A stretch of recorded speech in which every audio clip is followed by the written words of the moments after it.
നമസ്കാരം. നിലപാടുകളിൽ വിട്ടുവീഴ്ചയില്ലാത്ത വ്യക്തിത്വത്തിനുടമയായിരുന്നു ഡി ബാബു പോൾ. ശരിതെറ്റുകൾ അത് എത്ര വലുതായാലും ഏത് ഉന്നതർക്ക് മുന്നിലും അദ്ദേഹം തുറന്നു പറഞ്ഞിരുന്നു. സാധാരണക്കാരോടുള്ള ബാബു പോളിന്റെ സമീപനമായിരുന്നു മറ്റ് IAS ഉദ്യോഗസ്ഥരിൽ നിന്ന് അദ്ദേഹത്തെ വ്യത്യസ്തനാക്കിയത്.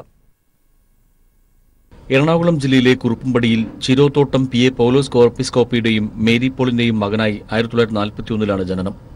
കുറുപ്പുംപടി MGM ഹൈസ്കൂളിൽ നിന്ന് പ്രാഥമിക വിദ്യാഭ്യാസം നേടി. Aluva UC college, Thiruvananthapuram engineering college, Madras സർവകലാശാല എന്നിവിടങ്ങളിൽ ഉന്നത വിദ്യാഭ്യാസം. ഹൈസ്കൂളിൽ തിരുവിതാംകൂർ മഹാരാജാവിന്റെയും സർവകലാശാലയിൽ കേന്ദ്ര സർക്കാരിന്റെയും സ്കോളർഷിപ്പോടെ പഠനം. എഞ്ചിനീയറിംഗും ബിരുദാനന്തര ബിരുദവും നേടിയ ശേഷം 1964 IASൽ പ്രവേശിച്ചു. എഴുത്തുകാരൻ, പ്രഭാഷകൻ എന്നീ നിലകളിൽ പ്രശസ്തി നേടി. ഇടുക്കി ജലവൈദ്യുത പദ്ധതിയുടെ പ്രോജക്ട് കോർഡിനേറ്ററും സ്പെഷ്യൽ കളക്ടറുമായി 1971 മുതൽ പ്രവർത്തിച്ചു. ഇടുക്കി ജില്ല നിലവിൽ വന്ന 1972 മുതൽ 1975 വരെ ജില്ലാ കളക്ടറായിരുന്നു. വല്ലാർപാടം പദ്ധതിക്ക് ഹരിശ്രീ കുറിച്ചപ്പോൾ കൊച്ചിൻ പോർട്ട് ട്രസ്റ്റിന്റെ ചെയർമാനായിരുന്നു അദ്ദേഹം. സാംസ്കാരിക വകുപ്പ് സെക്രട്ടറിയുമായും അദ്ദേഹം പ്രവർത്തിച്ചു. ചീഫ് സെക്രട്ടറി പദവിയിൽ നിന്ന് സ്വമേധയാ വിരമിച്ച് ഓംബുഡ്സ്മാനായി 2001 സെപ്റ്റംബർ വരെ പ്രവർത്തിച്ചു. കഥ ഇതുവരെ, സംഭവാമി യുഗേ യുഗേ, പള്ളിക്കെന്തിന് പള്ളിക്കൂടം, ഉൽപ്പത്തി രഹസ്യം, കുട്ടികളുടെ ബൈബിൾ, വേദശബ്ദരത്നാകരം, ക്രെംലിൻ ബെർലിൻ, നിലാവിൽ വിരിഞ്ഞ കാപ്പിപ്പൂക്കൾ, സ്മരണ, ഗിരിപർവം തുടങ്ങി 30ഓളം കൃതികൾ രചിച്ചിട്ടുണ്ട്. ബൈബിൾ വിജ്ഞാനകോശമായ വേദശബ്ദരത്നാകരം 2000 വൈജ്ഞാനിക സാഹിത്യത്തിനുള്ള കേരള സാഹിത്യ അക്കാദമി പുരസ്കാരം നേടി. വിവിധ മാധ്യമങ്ങളിൽ ഏറെനാൾ അദ്ദേഹം പംക്തികൾ കൈകാര്യം ചെയ്തിരുന്നു. ബൈബിൾ പണ്ഡിതൻ കൂടിയായിരുന്ന ബാബു പോൾ നിലപാടുകളിൽ ഒരിക്കലും വിട്ടുവീഴ്ചകൾക്ക് തയ്യാറായിരുന്നില്ല. പാവപ്പെട്ടവരെക്കുറിച്ച് എപ്പോഴും കരുതലുള്ള വ്യക്തിത്വമായിരുന്നു അദ്ദേഹത്തിൻ്റേത്. ദാനം മഹത് കർമ്മമാണെന്നും അത് നഗരസഭയുടെ ഖരമാലിന്യ നിർമ്മാർജ്ജനം പോലെ വേണ്ടാത്തത് ഒഴിവാക്കലല്ലെന്നും ബാബു പോൾ തന്റെ മിക്ക പ്രഭാഷണങ്ങളിലും ഓർമ്മിപ്പിച്ചിരുന്നു. പിറന്നാളിന് സദ്യയൊരുക്കി മിച്ചം വരുന്നത് അനാഥാലയത്തിൽ കൊടുക്കുന്നതും തടിവയ്ക്കുമ്പോൾ ചേരാതെ വരുന്ന ഷർട്ട് ദാനം ചെയ്യുന്നതും ദാനമല്ലെന്നായിരുന്നു അദ്ദേഹത്തിന്റെ നിലപാട്. പിറന്നാളിന് അനാഥാലയത്തിൽ അനാഥർക്കൊപ്പം സദ്യ ഉണ്ണുമ്പോഴേ അത് ദാനമാകൂ, അല്ലെങ്കിൽ അവരെ സ്വന്തം വീട്ടിൽ വിളിച്ചു വരുത്തി അവരോടൊപ്പം സദ്യ കഴിക്കുമ്പോഴോ തനിക്ക് ഏറ്റവും പ്രിയപ്പെട്ട വസ്ത്രങ്ങൾ അന്യർക്ക് നൽകുമ്പോഴോ അത് ദാനമാകൂ എന്നുമായിരുന്നു അദ്ദേഹത്തിന്റെ നിലപാട്. ശരിതെറ്റുകൾ അതെന്തായാലും ആരെയും കൂസാതെ വിളിച്ചു പറയാൻ ബാബു പോൾ ഒരിക്കലും മടി കാണിച്ചിരുന്നില്ല. അത് എത്ര ഉന്നതരായാലും. ബാബു പോൾ ഓർമ്മയാകുമ്പോൾ അത് സാംസ്കാരിക ഭരണരംഗങ്ങളിൽ തീർത്തും വ്യത്യസ്തമായ മുദ്ര പതിപ്പിച്ചുകൊണ്ടാണ്. News bureau, Thiruvananthapuram. വിവരങ്ങളുമായി ഇപ്പോൾ റിനു ശ്രീധർ ചേരുകയാണ്. റിനു, മുൻ അഡീഷണൽ ചീഫ് സെക്രട്ടറിയും കിഫ്ബി ഭരണസമിതി അംഗവുമായിരുന്ന ഡോക്ടർ ബാബു പോൾ അന്തരിച്ചിരിക്കുകയാണ്. മൃതദേഹം ഇപ്പോഴും തിരുവനന്തപുരത്തെ സ്വകാര്യ ആശുപത്രിയിൽ തന്നെയാണോ? സ്വവസതിയായ കുറവൻകോണത്തെ വസതിയിലേക്ക് എപ്പോഴായിരിക്കും മൃതദേഹം കൊണ്ടുപോകുന്നത്?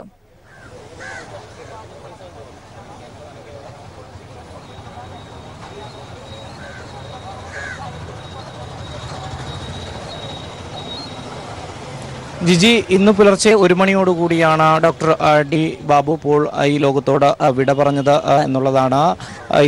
ഇന്ന് 8 മണിയോടുകൂടി തന്നെ തിരുവനന്തപുരത്തെ സ്വകാര്യ ആശുപത്രിയിൽ നിന്ന് അദ്ദേഹത്തിൻ്റെ മൃതദേഹം സെൻറ്റ് പീറ്റേഴ്സ് പള്ളിയിലേക്ക്, പാളയത്തെ സെൻറ്റ് പീറ്റേഴ്സ് പള്ളിയിലേക്ക് കൊണ്ടുപോകും. അവിടെ പൊതുദർശനത്തിന് വയ്ക്കും. ശേഷം അദ്ദേഹത്തിൻ്റെ വീട്ടിലേക്ക്, തിരുവനന്തപുരത്തെ വസതിയിലേക്ക് കൊണ്ടുപോകും. അവിടെയും പൊതുദർശനം ഉണ്ടായിരിക്കും എന്നുള്ളതാണ് ബന്ധുക്കൾ അറിയിച്ചിരിക്കുന്നത്. അതിനുശേഷം നാളെ വൈകുന്നേരം 4 മണിയോടുകൂടി എറണാകുളത്തെ അദ്ദേഹത്തിൻ്റെ കുടുംബ പള്ളിയായിട്ടുള്ള സെൻറ്റ് മേരീസ് ദേവാലയത്തിൽ അദ്ദേഹത്തിൻ്റെ സംസ്കാര ചടങ്ങുകൾ നടക്കും എന്നുള്ളതാണ് നമുക്ക് ലഭ്യമാകുന്ന വിവരം. ഹൃദ്രോഗത്തെ തുടർന്ന് കുറച്ച് ദിവസമായി അദ്ദേഹം ചികിത്സയിലായിരുന്നു. ശേഷമാണ് ഇന്ന് പുലർച്ചയോടുകൂടി അദ്ദേഹത്തിൻ്റെ മരണം സ്ഥിരീകരിച്ചത്. അതിന് ശേഷം മാധ്യമങ്ങളൊക്കെ തന്നെ, കഴിഞ്ഞ ദിവസം തന്നെ മാധ്യമങ്ങളിലൊക്കെ തന്നെ വാർത്ത വന്നിരുന്നു ഇത്തരത്തിൽ അദ്ദേഹം മരണപ്പെട്ടു എന്നുള്ളത്. എന്നാൽ അത് ശരിയായിരുന്നില്ല. അദ്ദേഹത്തിൻ്റെ ആരോഗ്യനില വളരെ ഗുരുതരാവസ്ഥയിലായിരുന്നു എന്നുള്ളത് മാത്രമായിരുന്നു. ശേഷം ഇന്ന് പുലർച്ചെയായിരുന്നു അദ്ദേഹത്തിൻ്റെ അന്ത്യം സംഭവിച്ചത്. സാംസ്കാരിക ലോകത്തും ഒപ്പം ഔദ്യോഗിക മേഖലകളിലും ഒക്കെ തന്നെ വലിയ സംഭാവനകൾ നൽകിയ ഒരാളായിരുന്നു ഡി ബാബു പോൾ എന്ന് പറയുന്ന വ്യക്തി. എഴുത്തിൻ്റെ ലോകത്തേക്ക്, അതുപോലെ തന്നെ ഞാൻ നേരത്തെ സൂചിപ്പിച്ചതുപോലെ ഔദ്യോഗിക മേഖലയിലും വളരെയധികം സംഭാവന നൽകി. ഇപ്പോൾ മുഖ്യമന്ത്രി അദ്ദേഹത്തിൻ്റെ വിയോഗത്തിൽ അനുശോചനം അറിയിച്ചിരിക്കുകയാണ്. വലിയ നഷ്ടമാണ് കേരളത്തിന് ഉണ്ടായത് എന്നുള്ളതാണ് അദ്ദേഹം പങ്കുവയ്ക്കുന്നത്. ഒപ്പം നവകേരള പുനർനിർമ്മാണവുമായി ബന്ധപ്പെട്ടുകൊണ്ട് വലിയ രീതിയിലുള്ള ഒരു ഉപദേശങ്ങൾ സംസ്ഥാന സർക്കാരിന് നൽകിയിരുന്ന ഒരു വ്യക്തി കൂടിയായിരുന്നു അദ്ദേഹം. നമുക്കറിയാം, ഇടുക്കി ജില്ല 1972 രൂപീകൃതമായപ്പോൾ ആദ്യത്തെ കളക്ടറായി അവിടെ നിയമിച്ച ആളാണ്. ഒപ്പം ഇടുക്കി ആർച്ച് ഡാമിൻ്റെ ജലവൈദ്യുത പദ്ധതിയുമായി ബന്ധപ്പെട്ടുകൊണ്ടുള്ള ഒരു സൂപ്പർവൈസിംഗ് ഓഫീസറായിരുന്നു അദ്ദേഹം. അന്നത്തെ അച്യുതമേനോൻ സർക്കാർ ആ പണി പൂർത്തിയായപ്പോൾ അദ്ദേഹത്തിന് 10,000 രൂപ പാരിതോഷികം നൽകിക്കൊണ്ട് ചരിത്രത്തിൽ ആദ്യമായാണ് അത്തരത്തിൽ ഇത്തരത്തിലൊരു ഉദ്യോഗസ്ഥന് അങ്ങനെ ഒരു പാരിതോഷികം ലഭിക്കുന്നത്.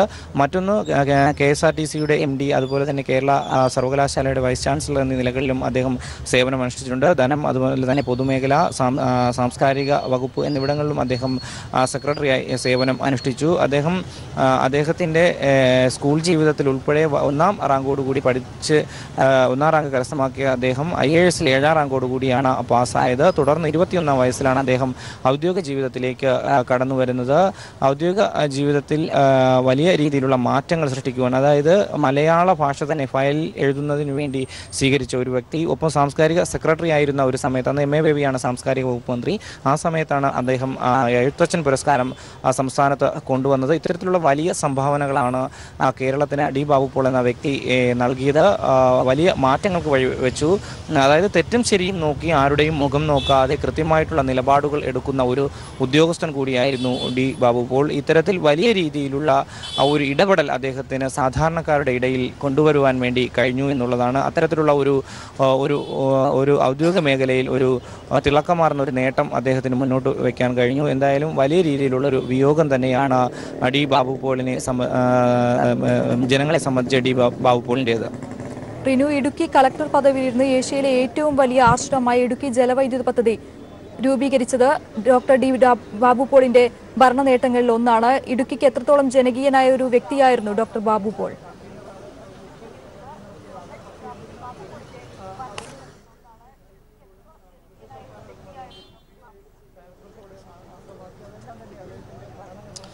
ഇടുക്കി 1972 ആദ്യമായി ഇടുക്കി ജില്ല രൂപീകൃതമായപ്പോൾ അന്ന് സർക്കാർ നിയോഗിച്ചത്, അന്നത്തെ കളക്ടറാകാൻ വേണ്ടി സർക്കാർ നിയോഗിച്ചത് D. ബാബു പോളിനെയാണ്. അന്ന് സംഭവ സ്ഥലത്ത്, അതായത് ഇടുക്കിയിലെത്തി സ്വന്തമായി തന്നെ ഒരു വാടക കെട്ടിടം കണ്ടെത്തിക്കൊണ്ട് കളക്ടറുടെ ഓഫീസ് തുറന്ന് പ്രവർത്തിച്ചുകൊണ്ട് ഒരു പ്രവർത്തന മികവ് തെളിയിച്ച ഒരു വ്യക്തിയാണ് D. ബാബു പോൾ. ഇടുക്കിയിലെ നമുക്കറിയാം സാധാരണക്കാരുടെ മേഖലയാണ്, തോട്ടം മേഖലയാണ്. അവിടെയൊക്കെ തന്നെ വലിയ രീതിയിലുള്ള ഒരു ഇടപെടൽ D. ബാബു പോളിന് നൽകുവാൻ വേണ്ടി കഴിഞ്ഞു എന്നുള്ളതാണ്. ഒട്ടനവധി മേഖലകളിലേക്ക്, ഒപ്പം സാംസ്കാരിക മേഖലകളെ സ്വന്തമായി ഒരു മലയാളത്തിലെ ആദ്യത്തെ ഒരു ബൈബിൾ നിഘണ്ടു വരെ അദ്ദേഹം തയ്യാറാക്കി എന്നുള്ളതാണ്. ആ ബൈബിൾ നിഘണ്ടുവിനാണ് അദ്ദേഹത്തിന് കേന്ദ്ര സാഹിത്യ അക്കാദമി ലഭിച്ചിട്ടുള്ളത്. ഇത്തരത്തിൽ വലിയ രീതിയിലുള്ള ഒരു മാറ്റങ്ങൾ കൊണ്ടുവരുവാൻ വേണ്ടി അദ്ദേഹത്തിന് ആയി എന്നുള്ളതാണ്. എന്തായാലും 8 മണിയോടുകൂടി അദ്ദേഹം സ്വകാര്യ ആശുപത്രിയിൽ നിന്ന് അദ്ദേഹത്തിൻ്റെ മൃതദേഹം പള്ളിയിലേക്ക്, സെന്റ് പീറ്റേഴ്സ് പള്ളിയിലേക്ക്, പാളയത്തെ സെന്റ് പീറ്റേഴ്സ് പള്ളിയിലേക്ക് കൊണ്ടുപോകും. അവിടെയാണ് പൊതുദർശനത്തിന് വയ്ക്കുക. പൊതുദർശനത്തിന് ശേഷം അദ്ദേഹത്തിൻ്റെ കുടുംബ വീട്ടിലേക്ക്, തിരുവനന്തപുരത്തെ വസതിയിലേക്ക് കൊണ്ടുപോകും. അതിനുശേഷം നാളെയായിരിക്കും അദ്ദേഹത്തിൻ്റെ ജന്മനാടായിട്ടുള്ള എറണാകുളത്തെ സെന്റ് മേരീസ് ദേവാലയത്തിൽ എത്തിച്ച് സംസ്കാര ചടങ്ങുകൾ നടത്തുക. സാംസ്കാരിക ലോകവും ഒപ്പം രാഷ്ട്രീയ മേഖലകളും എല്ലാം തന്നെ അനുശോചനവുമായി എത്തുന്നുണ്ട്. അദ്ദേഹത്തിന് അനുശോചന പ്രവാഹം എന്ന് തന്നെ നമുക്ക് പറയാം. അത്രയും ഒരു തീരാ നഷ്ടമായിരുന്നു D. ബാബു പോൾ എന്നുള്ളതിൽ യാതൊരുവിധ സംശയവുമില്ല. വലിയ ഒരു നഷ്ടം തന്നെ മുഖ്യമന്ത്രി ഉൾപ്പെടെയുള്ളവർ അനുശോചനം രേഖപ്പെടുത്തിയിട്ടുണ്ട്. ഒപ്പം സാംസ്കാരിക മന്ത്രിമാരും അതുപോലെ തന്നെ മറ്റ് വകുപ്പ് മന്ത്രിമാരും ഉൾപ്പെടെയുള്ളവർ ഇത്തരത്തിൽ അനുശോചന പ്രവാഹവുമായി എത്തുന്നുണ്ട്. അല്പനേരത്തിനകം തന്നെ അദ്ദേഹത്തിൻ്റെ മൃതദേഹം തിരുവനന്തപുരത്തെ സ്വകാര്യ ആശുപത്രിയിൽ നിന്ന് കൊണ്ടുപോകും. NDAയുടെ ഒരു ഇലക്ഷൻ കമ്മിറ്റി ഓഫീസ് ഉദ്ഘാടനം ചെയ്തുകൊണ്ടാണ് അദ്ദേഹത്തിൻ്റെ അവസാന ഔദ്യോഗിക പരിപാടി 2 ദിവസം മുമ്പ് നടന്നത്. അതിനുശേഷമാണ് അദ്ദേഹത്തിന് ഹൃദയ സംബന്ധമായ ഒരു അസുഖമുണ്ടാവുകയും തുടർന്ന് തിരുവനന്തപുരത്തെ കിംസ് ആശുപത്രിയിലേക്ക് മാറ്റുകയും ചെയ്തത്. 2 ദിവസമായി അദ്ദേഹം വെന്റിലേറ്ററിലായിരുന്നു. അദ്ദേഹത്തിൻ്റെ ഗുരുതരമായ അവസ്ഥ ആയതിനാൽ വെന്റിലേറ്ററിൽ തുടരുകയായിരുന്നു. തുടർന്നാണ് ഇന്ന് പുലർച്ചെ 1 മണിയോടുകൂടി മരണം സ്ഥിരീകരിച്ചതും. ജീന, മുൻ അഡീഷണൽ ചീഫ് സെക്രട്ടറിയും കിഫ്ബി ഭരണസമിതി അംഗവുമായിരുന്ന ഡോക്ടർ ബാബു പോൾ അന്തരിച്ചു. നവകേരള നിർമ്മാണ പദ്ധതിയുടെ മുഖ്യ ഉപദേശകനായിരുന്നു. തിരുവനന്തപുരത്തെ സ്വകാര്യ ആശുപത്രിയിലായിരുന്നു അന്ത്യം. വിവരങ്ങളാണ് റീനു ശ്രീധർ നൽകിയത്. ബാബു പോളിന്റെ നിര്യാണത്തിൽ മുഖ്യമന്ത്രി അനുശോചിച്ചു. സമൂഹത്തിലെ ചലനങ്ങൾ ജാഗ്രതയോടെ നിരീക്ഷിക്കുകയും ഇടപെടുകയും ചെയ്ത സാംസ്കാരിക പ്രവർത്തകനെയാണ് ബാബു പോളിന്റെ നിര്യാണത്തിലൂടെ നഷ്ടമായതെന്ന് മുഖ്യമന്ത്രി പിണറായി വിജയൻ പറഞ്ഞു. സാംസ്കാരിക മുഖമുള്ള ഉദ്യോഗസ്ഥനായിരുന്നു അദ്ദേഹം. സാമൂഹ്യ പ്രതിബദ്ധതയോടെ സർവീസിൽ പ്രധാന വകുപ്പുകളുടെ ചുമതലകൾ നിർവഹിക്കാൻ അദ്ദേഹത്തിനായി. എഴുത്തുകാരൻ, പ്രഭാഷകൻ എന്നീ നിലകളിലും ശ്രദ്ധേയനായിരുന്ന ബാബു പോളിന്റെ നിര്യാണം കേരളത്തിന്റെ സാമൂഹ്യ സാംസ്കാരിക മേഖലയ്ക്ക് കനത്ത നഷ്ടമാണെന്ന് മുഖ്യമന്ത്രി പറഞ്ഞു. വിജയസങ്കല്പ റാലി നടത്താൻ കോഴിക്കോടെത്തിയ നരേന്ദ്രമോദി ആദ്യം സ്വന്തം പാർട്ടിക്കാർ ബിജെപിക്ക് തന്നെ വോട്ട് ചെയ്യുന്നുണ്ടെന്ന് ഉറപ്പുവരുത്തണമെന്ന് മുഖ്യമന്ത്രി പിണറായി വിജയൻ. വോട്ട് കച്ചവടം ഉറപ്പിച്ച് കേരളത്തിലെ ബിജെപിക്കാരെ പിന്തിരിപ്പിക്കാൻ മോദിക്ക് കഴിയുമോ എന്നും പിണറായി വിജയൻ ചോദിച്ചു. അവിശുദ്ധ കൂട്ടുകെട്ടുകൊണ്ട് ഇടതുപക്ഷത്തെ തോൽപ്പിക്കാമെന്ന വ്യാമോഹം മാത്രമാണെന്നും പിണറായി കണ്ണൂർ ഇരിട്ടിയിൽ പറഞ്ഞു. വോട്ട് കച്ചവടം ശീലമാക്കിയവരാണ് കേരളത്തിലെ ബിജെപി നേതാക്കളെന്ന് മുഖ്യമന്ത്രി പിണറായി വിജയൻ പറഞ്ഞു. ഇടക്കാലത്ത് ബിജെപി ദേശീയ നേതൃത്വം ഇടപെട്ട് ഇതിന് തടയിടാൻ നോക്കി. എന്നാൽ കച്ചവടശീലം മാറ്റാൻ കേരളത്തിലെ ബിജെപി നേതാക്കൾക്ക് കഴിഞ്ഞില്ല. ഈ തിരഞ്ഞെടുപ്പിലും ബിജെപിയും കോൺഗ്രസും തമ്മിൽ കച്ചവടം ഉറപ്പിച്ചു കഴിഞ്ഞു. ബിജെപി സ്ഥാനാർത്ഥികൾ തിരിഞ്ഞു നോക്കുമ്പോൾ അണികളെ കാണുന്നില്ല എന്നതായി സ്ഥിതി. വിജയസങ്കല്പ റാലി നടത്താൻ കോഴിക്കോട് വന്ന മോഡിക്ക് വോട്ട് കച്ചവടം ഉറപ്പിച്ച ബിജെപി നേതാക്കളെ പിന്തിരിപ്പിക്കാൻ കഴിയുമോ എന്നും പിണറായി ചോദിച്ചു. നരേന്ദ്രമോദി കോഴിക്കോട് വന്നിട്ട് ഇന്നൊരു റാലി അവിടെ നടത്തുന്നത് വിജയസങ്കല്പ റാലി, സാങ്കല്പിക വിജയമല്ല, വിജയസങ്കല്പ റാലി. നരേന്ദ്രമോദി പ്രധാനപ്പെട്ട ബിജെപി നേതാവാണല്ലോ. കേരളത്തിലെ ബിജെപി നേതാക്കന്മാര് ആദ്യം ബിജെപിക്ക് വോട്ട് ചെയ്യുമെന്ന് ഉറപ്പുവരുത്തുക, ഈ വോട്ട് കച്ചവടത്തിന് നിൽക്കില്ല എന്ന് ഉറപ്പുവരുത്തുക. പലരും ആ വോട്ട് കച്ചവടം ഇപ്പൊ ഉറപ്പിച്ചിരിക്കുകയാണ്. ആ കച്ചവടം ഉറപ്പിച്ച ബിജെപിക്കാരെ പിന്തിരിപ്പിക്കാൻ നരേന്ദ്രമോദി കഴിയോ? ഇതാണ് നോക്കേണ്ടത്. കോൺഗ്രസ് തിരിച്ച് ബിജെപിയെയും സഹായിക്കും. കേരള നിയമസഭയിൽ ബിജെപിക്ക് അക്കൗണ്ട് തുറന്നു കൊടുത്തത് കോൺഗ്രസ് ആണ്. നേമത്തെ UDF സ്ഥാനാർത്ഥിയായിരുന്ന സുരേന്ദ്രൻ പിള്ളയ്ക്ക് കോൺഗ്രസിന്റെ വഞ്ചനയുടെ കഥയാണ് പറയാനുള്ളത്. ഇത്തവണയും കേരളത്തിൽ കോൺഗ്രസും ബിജെപിയും കച്ചവടം ഉറപ്പിച്ചെങ്കിലും അവിശുദ്ധ കൂട്ടുകെട്ടിനെ ഇടതുപക്ഷത്തെ തടയാനാകില്ലെന്നും കണ്ണൂർ ഇരിട്ടിയിൽ LDF പൊതുയോഗത്തിൽ പിണറായി വിജയൻ പറഞ്ഞു. News bureau, Kannur. കാസർകോട് ലോക്സഭാ മണ്ഡലത്തിൽ LDF പ്രവർത്തകർക്ക് ആവേശം പകർന്ന് മുഖ്യമന്ത്രി പിണറായി വിജയനും CPIM പൊളിറ്റ് ബ്യൂറോ അംഗം MA ബേബിയും തെരഞ്ഞെടുപ്പ് യോഗങ്ങളിൽ പ്രസംഗിച്ചു. ജനപങ്കാളിത്തം കൊണ്ട് ശ്രദ്ധേയമായി LDF പൊതുയോഗങ്ങൾ. LDF സ്ഥാനാർത്ഥി KP സതീഷ് ചന്ദ്രൻ ഇന്ന് പയ്യന്നൂർ നിയമസഭാ മണ്ഡലത്തിലാണ് പര്യടനം. കാസർഗോഡ് ലോക്സഭാ മണ്ഡലം LDF സ്ഥാനാർത്ഥി KP സതീഷ് ചന്ദ്രന്റെ തെരഞ്ഞെടുപ്പ് പ്രചാരണാർത്ഥം കാഞ്ഞങ്ങാട് നടന്ന LDF റാലിയിൽ ആയിരങ്ങളാണ് അണിനിരന്നത്. ജനനായകനായ മുഖ്യമന്ത്രി പിണറായി വിജയന്റെ പ്രസംഗം കേൾക്കാൻ രാവിലെ തന്നെ LDF പ്രവർത്തകർ കാഞ്ഞങ്ങാട്ടെത്തി. റവന്യൂ മന്ത്രി E Chandrasekharan, Shreyams Kumar, P Karunakaran MP, Ahammed Devarkovil, Varghese തുടങ്ങിയ LDF നേതാക്കളും റാലിയിൽ പങ്കെടുത്തു. കേരളത്തിലെ ബഹുഭൂരിപക്ഷം ലോക്സഭാ സീറ്റുകളും LDF നേടുമെന്ന് റാലി ഉദ്ഘാടനം ചെയ്ത മുഖ്യമന്ത്രി പിണറായി വിജയൻ പറഞ്ഞു. സുപ്രീം കോടതിയോട് പറഞ്ഞു, നിങ്ങളുടെ അനുവാദം വേണ്ട, ഞങ്ങൾക്കിവിടെ ക്ഷേത്രം പണിയാൻ. വല്ലാത്തൊരു വർഗീയ ജ്വരം പടരുന്നു. സാധാരണക്ക് മതനിരപേക്ഷ ശക്തികളെല്ലാം അതിനെതിരായ നിലപാട് സ്വീകരിച്ചു. സംഘപരിവാർ നിലപാടിനെ വിമർശിച്ചു. എന്തായിരുന്നു കോൺഗ്രസിന്റെ നിലപാട്? ജോഷി എന്നത് അഖിലേന്ത്യാ വക്താവാണ്, കോൺഗ്രസിന്റെ അഖിലേന്ത്യാ വക്താവ്. അദ്ദേഹം പരസ്യമായി പറഞ്ഞു, അതേപോലെ ഞങ്ങൾക്ക് മാത്രമേ രാമക്ഷേത്രം നിർമ്മിക്കാനാവൂ, ഞങ്ങൾ ഈ തെരഞ്ഞെടുപ്പിൽ അധികാരത്തിൽ വരൂ, ഞങ്ങൾ രാമക്ഷേത്രം നിർമ്മിക്കും. നാം ചിന്തിക്കേണ്ടത് ആരെ സഹായിക്കാനാണ് ആ പ്രസ്താവന? ആ ഘട്ടത്തിൽ വേണ്ടത് വർഗീയ ജ്വരം പടർത്തുന്ന സംഘപരിവാറിനെതിരായ നിലപാടാണ്. കോൺഗ്രസ് ചെയ്തതോ സംഘപരിവാർ ഉയർത്തുന്ന മുദ്രാവാക്യം നേരെ ഏറ്റെടുത്തു. ബിജെപിയുടെയും കോൺഗ്രസിന്റെയും ജനവിരുദ്ധ നയങ്ങൾ തുറന്നുകാട്ടിയ മുഖ്യമന്ത്രി കേന്ദ്രത്തിൽ മതേതര ബദൽ സർക്കാരാണ് ഇടതുപക്ഷം ലക്ഷ്യമിടുന്നതെന്നും വ്യക്തമാക്കി. CPIM പോളിറ്റ് ബ്യൂറോ അംഗം MA ബേബി മുള്ളേരിയ, ചുള്ളിക്കര, ചിറ്റാരിക്കാൽ, കോറോം എന്നിവിടങ്ങളിൽ LDF റാലികൾ ഉദ്ഘാടനം ചെയ്തു. ഇടതുപക്ഷമില്ലാത്ത ഇന്ത്യ ഭയാനകമായ സ്ഥിതിവിശേഷം സൃഷ്ടിക്കുമെന്ന് MA ബേബി ചൂണ്ടിക്കാട്ടി. ഇടതുപക്ഷം സുശക്തമല്ലാത്ത ഒരു ഇന്ത്യയുടെ ഭാവി ഭയാനകമാണ്. അതിസമ്പന്നന്മാർ കുത്തകകൾ, അവർ തടിച്ചുകൊഴുക്കുന്ന നയങ്ങളാണ് കോൺഗ്രസ് ആയാലും BJP ആയാലും പിന്തുടരുക എന്ന് നമ്മൾ കണ്ടു കഴിഞ്ഞു. അതുകൊണ്ട് ഈ തെരഞ്ഞെടുപ്പിൽ വർഗീയ ശക്തികളെ മാറ്റി മതേതര ഗവൺമെന്റ് കൊണ്ടുവരിക.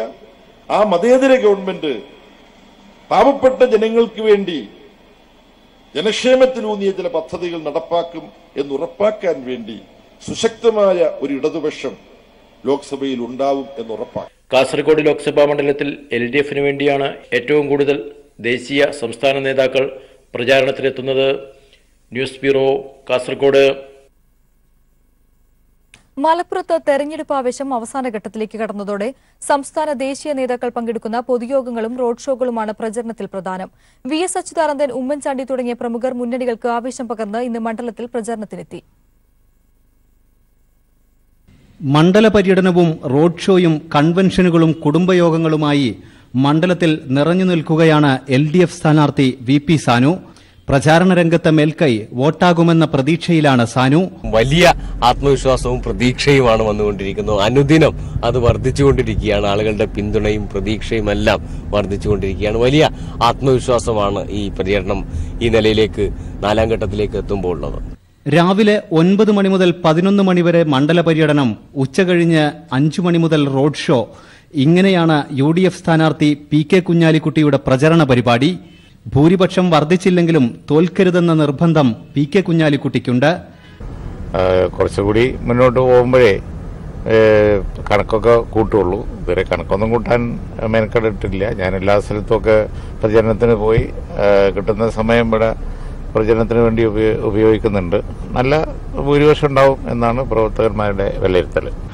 BJP, PDP, SDPI സ്ഥാനാർത്ഥികൾ അവരവരുടെ പോക്കറ്റുകളിൽ പ്രതീക്ഷയുള്ള വോട്ടർമാരെ നേരിട്ട് കണ്ട് വോട്ടുറപ്പിക്കുകയാണ്. ഒപ്പം ദേശീയ സംസ്ഥാന നേതാക്കൾ പങ്കെടുക്കുന്ന കൺവെൻഷനുകളാണ് പ്രചാരണ പരിപാടികളിൽ പ്രധാനം. Cameraman Jayesh വില്ലോടിക്കൊപ്പം KT Swalih, Malappuram. നരേന്ദ്രമോദി എന്ന ദുരന്തത്തെ അധികാരത്തിലെത്തിച്ചതിന്റെ ഉത്തരവാദിത്തം കോൺഗ്രസിനാണെന്ന് വി.എസ്. അച്യുതാനന്ദൻ പറഞ്ഞു.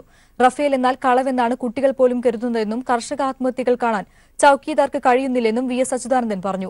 വി.എസ്. എത്തിയത് മലപ്പുറത്ത് LDF പ്രചരണത്തിന് ആവേശമായി. UDF സ്ഥാനാർത്ഥി PK കുഞ്ഞാലിക്കുട്ടിയെയും പ്രധാനമന്ത്രി നരേന്ദ്രമോദിയെയും ആക്രമിച്ചായിരുന്നു 10 മിനിറ്റ് നീണ്ട VSന്റെ പ്രസംഗം. കർഷകാത്മഹത്യകൾ ചൌക്കിദാർ കാണുന്നില്ലെന്ന് VS പറഞ്ഞു. റഫാൽ എന്നാൽ കളവെന്നാണ് കുട്ടികൾ പോലും കരുതുന്നത്. വിജയ് മല്യയും നീരവ് മോദിയും അമിത്ഷായുടെ മകനും മാത്രമാണ് BJP ഭരണത്തിൽ രക്ഷപ്പെട്ടത്. VS പറഞ്ഞു. നരേന്ദ്രമോദിയുടെ BJP അധ്യക്ഷന്റെയും സ്വന്തക്കാർക്ക് വേണ്ടി ഖജനാവ് മലർക്ക തുറന്നിട്ടിരിക്കുന്നു. 10,000 കോടി രൂപ ചാക്കിൽ കെട്ടി വിജയ് മല്യയെ പോലെ നീരവ് മോദിയെ പോലെ ഓരോരുത്തരായി രാജ്യം വിടുന്നു. ഈ ദുരന്തത്തെ അധികാരത്തിലെത്തിച്ചതിന്റെ ഉത്തരവാദിത്വം കോൺഗ്രസിനാണെന്നും VS പറഞ്ഞു. BJP എന്ന ദുരന്തത്തെ അധികാരത്തിലെത്തിച്ചതിന്റെ ഉത്തരവാദിത്വത്തിൽ നിന്ന് തലയൂരാൻ കോൺഗ്രസിന് കഴിയുമോ? മലപ്പുറത്ത് ഇടതുപക്ഷ മുന്നണിയുടെ പ്രചാരണത്തിന് VS എത്തിയത് ആവേശമായി. LDF convener A. വിജയരാഘവൻ, ഘടകകക്ഷി നേതാക്കൾ തുടങ്ങിയവർ പ്രസംഗിച്ചു. News bureau, Malappuram. വയനാട്ടിൽ മഹാകിസാൻ മാർച്ച. ഇടത് സ്ഥാനാർത്ഥി PP സുനീറിന്റെ തെരഞ്ഞെടുപ്പ് പ്രചാരണ പരിപാടികളുടെ ഭാഗമായിരുന്നു പുൽപ്പള്ളിയിൽ കിസാൻ റാലി സംഘടിപ്പിച്ചത്. 100 കണക്കിന് കർഷകർ പങ്കെടുത്ത മാർച്ച് കർഷക മേഖലയിലെ LDF ശക്തി പ്രകടനമായി മാറി.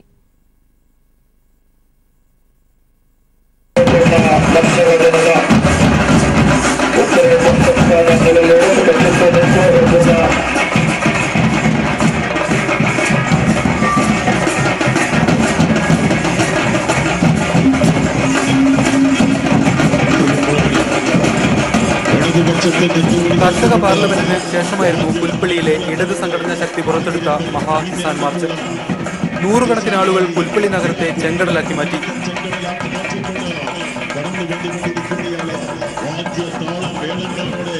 അശോക് ദാവളെ, T. സായിനാഥ് തുടങ്ങിയവരും LDF നേതാക്കളും തുറന്ന വാഹനത്തിൽ ജനാവലിയെ അഭിവാദ്യം ചെയ്തു.